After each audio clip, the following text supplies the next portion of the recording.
عندنا مشكله النهارده، الريسيفر كده اتحرق. لا ما اتحرقش، تعالى اوريك مشكله النهارده في الريسيفر. جالي قاطع خالص، ولا صوت ولا صوره ولا اي حاجه من الكهرباء. طيب نفتح الريسيفر كده قدام بعضنا، نجرب شويه ربيع ونوريه اخواتنا والناس اللي معانا المشكله فين.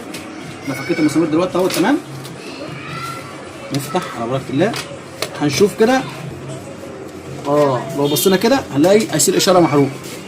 قرب كده، ايسيل اشاره محروقه، نفتحها.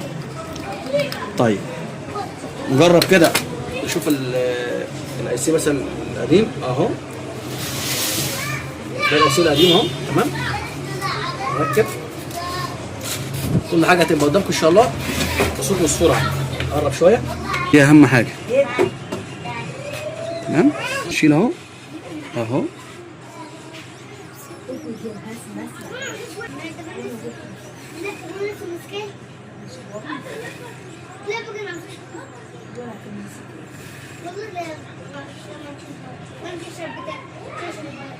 تمام، ادي الجديد اهو. زي ما قلنا كل حاجه تبقى قدامك عشان تبقى شايف اهو. نفس المكان كل حاجه اهو.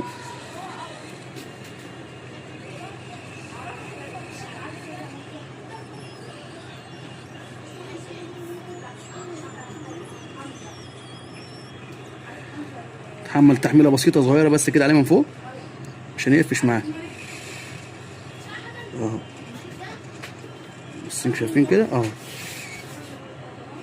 احنا كده بفضل الله خلاص غيرنا ايسيل اشاره وغيرنا ال100 على 25 تمام كده بفضل الله 10 على 10. طيب عايزين نجرب دلوقتي الجهاز اشتغل معانا ولا لا.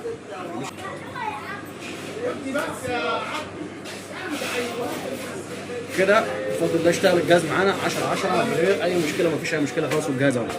طيب ايه اللي كان مشكله دلوقتي في الجهاز؟ مشكله في الجهاز دلوقتي انه كان قطع اشاره بسبب ايسيل الاشاره كان ضارب تمام كويس خالص. فاحنا كده غيرناه وغيرنا معاه ال100 على 25 كده 10 على 10. الفيديو لايك وشير، صلوا على النبي.